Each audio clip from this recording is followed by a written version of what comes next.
Welcome to Law Firms on the Map, the go-to digital marketing show for attorneys serious about their business growth.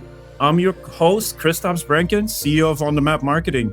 Our agency has helped thousands of attorneys crush their SEO and digital marketing goals over the last decade.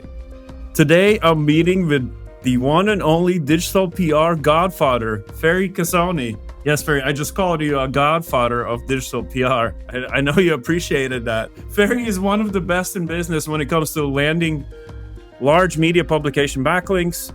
He has accomplished that through creative digital PR campaigns, and even better, he's actually done it for tons of law firms, hence why he's here. And that's what we're going to be talking about today, digital PR for law firms. Fery, thank you so much for coming on. Thank you for inviting me. It's a pleasure to be here. Looking forward to sharing knowledge with everyone. You're well known for that, and your knowledge generosity is unmatched. Maybe you can give us a really quick intro about yourself and how you got into digital PR. I can say I am an SEO who figured out PR, which I think is a massive leverage because if you go the other way around, then PRs have to figure out SEO in order to be able to generate the links and to understand, philosophically why we need links with PR. Usually PR is about, coverage, but we don't care about coverage. We care about and I think SEOs, we should care about links. So I've been building websites and niche websites monetized with ads and affiliates before even I had clients for SEO. And then I started taking on clients for SEO. I started building them, guest post links and forum links and even, lots of link exchanges.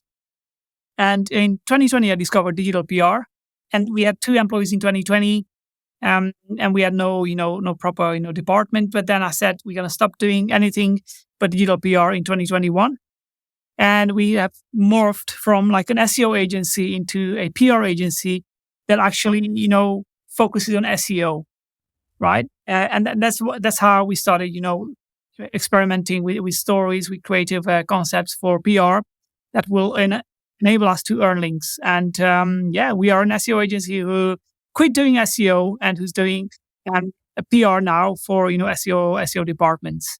That's awesome. So you've really, there is this concept that's floating around for agencies, niching down. So you really niche down within the digital PR space. And I've noticed that too. Funny thing, most of the digital PR agencies are out of UK. I don't know what's about that, but maybe you guys are the ones that started this concept of digital PR really for SEO. I mean, maybe you can explain, how do you see the overlap between the actual PR benefits, which is for brand awareness, and the SEO benefits between the digital PR link building approach? It is definitely both. So there's definitely sometimes some stories get shared even on Twitter and big publications. Sometimes you can see they have 1,000 comments on some of the stories that not just us but other agencies as well produce, which is amazing. But I think digital PR agencies should, especially the ones who are focusing on link building, should stop measuring coverage as a success. And I know this will this is scratching the chalkboard now with the fingernails, but it's either you are focusing on generating links or either you're focusing on generating coverage. And I think it's 2 different skill sets and 2 different approaches, even from the ideation upwards, that you have to take with the 2 methods. So I think both of the benefits can be there for digital PR campaign, like links and coverage. But if you want to really just nail the SEO game with digital PR, the only focus should be links. And I know again this sounds bad. Any PR agency will probably stop watching the video now. Stop saying that, Fery. Yeah, hopefully not. But I think for digital PRs who want to help the SEO, it's mostly about links, and that's my philosophy. And that's how we have built, this service up. And I can see many other agencies doing this as well. So talk to us a little bit about that. We've dabbled a little bit in digital PR as well. And the conversations that usually come up is, when can you really see the positive influence on rankings from digital PR? And obviously this is, it depends type of question, but maybe you can give your answer to that. How should people start looking at it? Because you might launch one digital PR campaign. Is that enough? Or like, what's coming from an expert? What is really the way to start analyzing the impacts from these links on SEO campaign? Digital PR should be regarded as an ongoing activity. It's just like with any link building practice, right? If you start building links and you stop, then Google will be like, hey, we had like 20 links in like 2 months, and then it suddenly stopped. What does that signal to Google? It means that something artificial happened there, or something that's only trendy and short-lived. And we've seen, we have clients who've been, we've been running campaigns every month for the past 2 years. And with every Google update, they kept on going up and up and up. We've also had clients who've done one campaign and they exploded after one campaign. So it's not black or white. It really depends on what link velocity the domain has already got. Do they already have consistent link velocity from other link building methods, or even just earning organic links because they have 5,000 pieces of content already, which is the case with many big websites. If, let's say, the website is small, then they can just run one campaign every quarter and they will see a big improvement after 2-3 quarters. As I said, there are cases when you launch one campaign and you have an instant explosion in rankings, but I don't think that should be an expected outcome for any PR campaign. I don't think anyone should expect, I'm going to launch one campaign, I'm going to get like 10 links in NBC and whatever national regional publication, and then I'm going to explode. That should not be the expectation. I'm going to invest into this as a consistent, link velocity generator where I'm being mentioned as the expert in my field who conducts research every month, or who provides tips every month about topics relevant to my niche. And that's how I want to just keep on getting buzz in the media every month. And that's how this should be approached. So conceptually, what are the approaches to digital PR? Just want to unpack that a little bit for our listeners. What are the main strategies? How you guys get these links from big media publications? I mean, it's it's the holy grail of link building. I mean, any client would want to see those links, and as you already mentioned, the impacts on SEO are really amazing from landing those. There's 3 methods that we use, and then I suggest anyone to use. It's a reactive PR, it's expert commentary PR, and data-driven PR. With reactive PR, if something happens in the world, I know a celebrity gets sued, then as a law expert, as a legal expert, you can jump in and add an expert commentary saying, we think that they are most likely to lose this lawsuit because we think this and this and this, and this is what they could do to actually win. If hot in the news, you will 100% get coverage and lots of links if you can jump on it on time. So that's reactive PR, and we've done this for almost every niche, from fitness to sleep to everything. Even smoking, like when Snoop Dogg announced that he's going to stop, smoking, it was like a hoax, right? We got them like 10 links for like a vaping client because we quickly jumped on the trend. And it can be the same in every niche, including the legal niche. Whenever something's happening in the media, in the news, jump on it within 1 or 2 hours and just push an expert commentary. Like, just add your opinion on what's happening. It's a reactive PR, but combined with expert commentary, right? But then there's expert commentary that's not tied into a reactive piece, which means if it's Christmas, that's it can be like a planned expert commentary. You can, as a law expert, you can talk about, what to do so your neighbors are not going to sue you if they fall over your backyard or something like that, right? If they slip on the ice, I know you're in Miami, there's no ice there, but there's lots of regions where there's lots of ice during Christmas, and how to avoid neighbors from suing you. Slip and fall. Right? Exactly, right?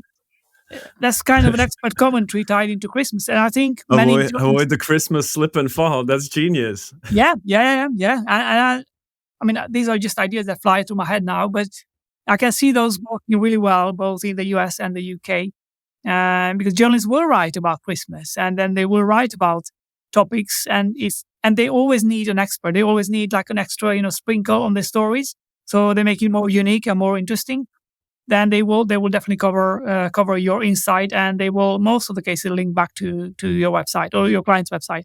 That's awesome. And the third piece you mentioned was data driven. Data driven. So data driven means you go to the government website and you analyze some data about either workplace accidents or car accidents, or even like even lawsuits. Like there's probably data in the US that like the most lawsuit obsessed states, and where you find out per 100,000 population how many lawsuits have been launched, and per 100,000 people in every area of the US. That's a story that would definitely land lots of links, right?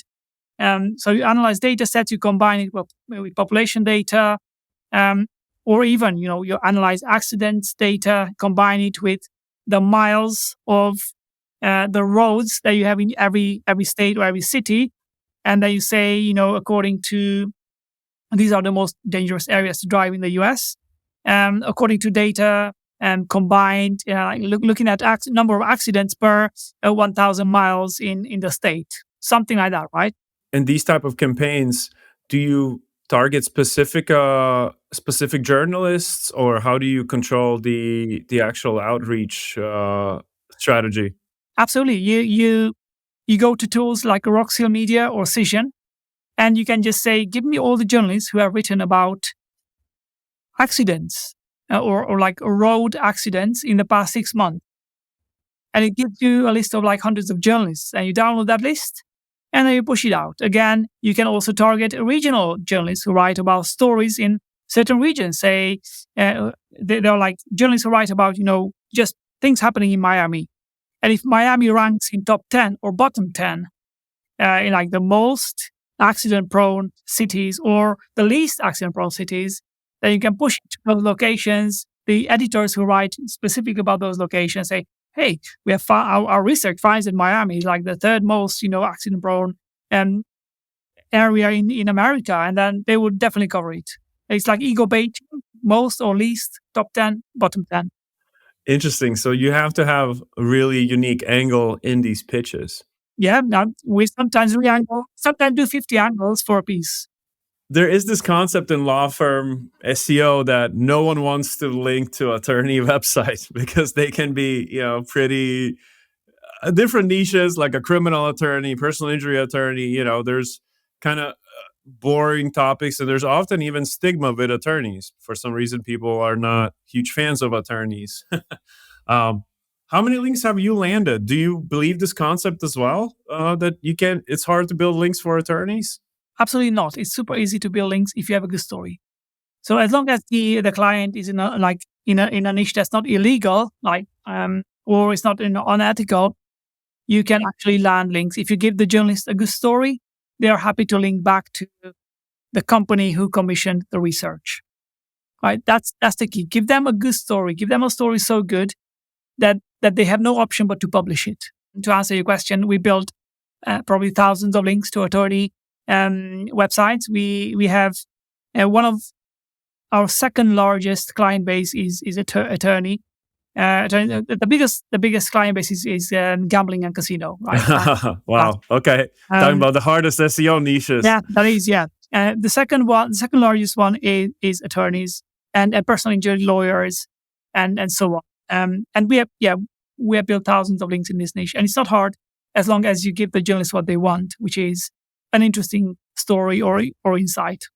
So with the experience you have in digital PR for law firms, what you mentioned already a couple ideas how to approach it, but maybe you can talk about some of the most successful ones you have seen in your experience.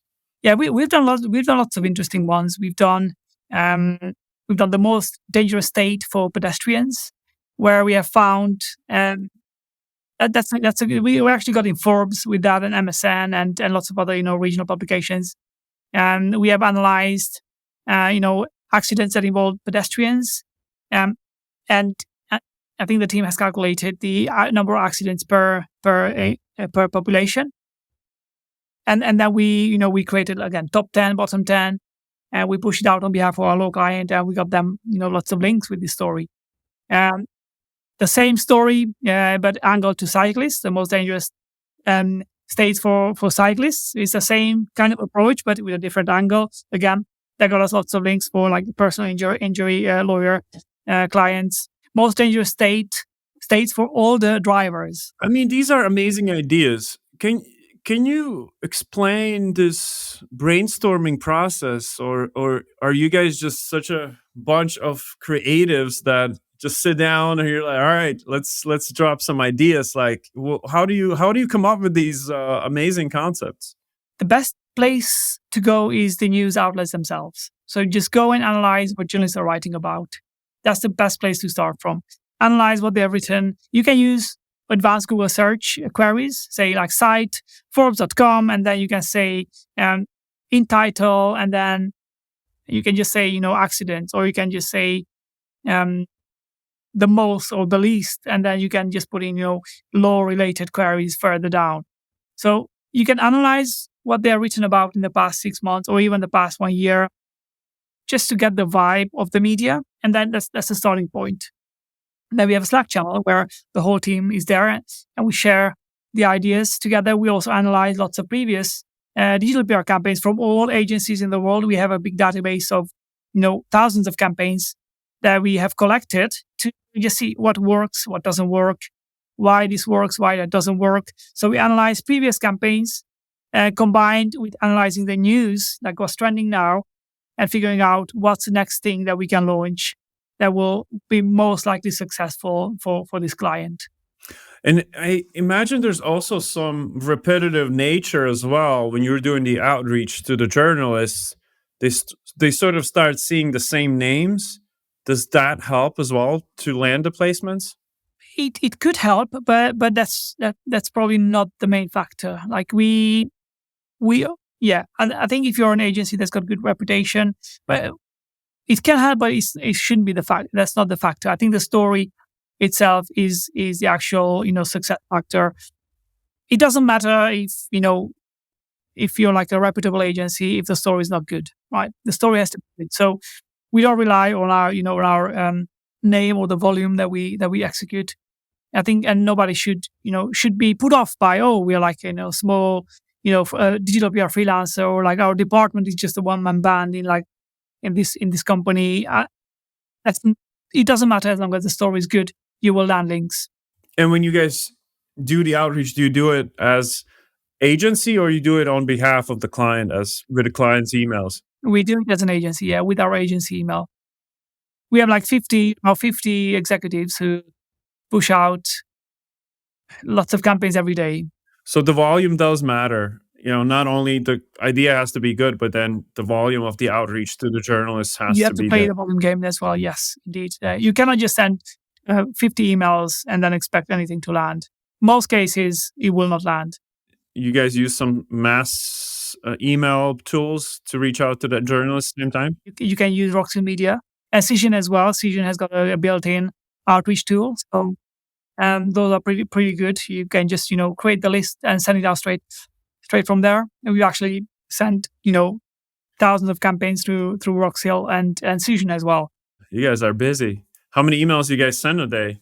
Like 10,000? It can be more than 10,000. More. We have days when we go even beyond six figures. Wow. Okay, impressive. Well, I mean, it shows the results. It's a large team. It's a very large team. Well, you guys doing great work. Okay, I wanted to ask you one more question. You've been very generous already with the ideas and the concepts. I want to switch the gears just a little bit from law firm digital PR to where SEO is heading. I mean, we're in such an insane time right now. So I just want to hear your thoughts on AI, SGE, all these algorithm updates. Like, what's happening? Where are we going to see SEO in 2024 for the predictable future? I think SEOs are forcing Google to, including us, right? We always experiment crazy things. We're forcing Google to pay more attention to extreme authenticity on the web. So the days of the AI profile picture authors are gone. I think if you don't have any credentials online as an author of the website, you will become more and more irrelevant. And even if you have credentials, you will have to be able to, with technical SEO, to prove it, because that's what Google will trust. So Google will start, you will start finding more authentic content on the web. And I appreciate at the beginning it's going to be, not perfect, and it's probably going to be a mess. But that's what I can see Google is going towards. Very unique, very authentic authors, very unique, very authentic content as well. Like AI can just rewrite any content, but if you have videos as well, if you have unique images, if you have a real persona, you're an expert in your field. And I think Google will pay more and more attention to signals such as, being mentioned in this big publication. That's why digital PR is actually booming now, because Google will pay more and more attention to even your social media presence, to what people think about you. So if you Google your name or your company name, what minus your site, you say minus site and then your website, what does the World Wide Web talk about you? That's going to be more and more important. So I think short term is going to be a chaos, but long term, the search results will be more authentic and from more trusted sources. I love it. Extreme authenticity. That's a new term now labeled by you, Fery. Well, Fery, thank you so much. You've been extremely generous with your time and ideas. I mean, we can literally now go build links for our clients ourselves. I know it's not that easy, but thank you so much. I appreciate your time. If our listeners want to learn more about you or follow you online, where can they find you? Just LinkedIn. Just Google Fery and then Kaszoni, and you will find me on LinkedIn. That's where I hang out. Even when I wake up at 3:50 in the nighttime, I just open LinkedIn first and then I go back to sleep. Same. I love LinkedIn. All right. Well, thank you so much, Fery. Appreciate your time, and maybe we'll see you soon back again. Talk about part 2. All right. Thank you.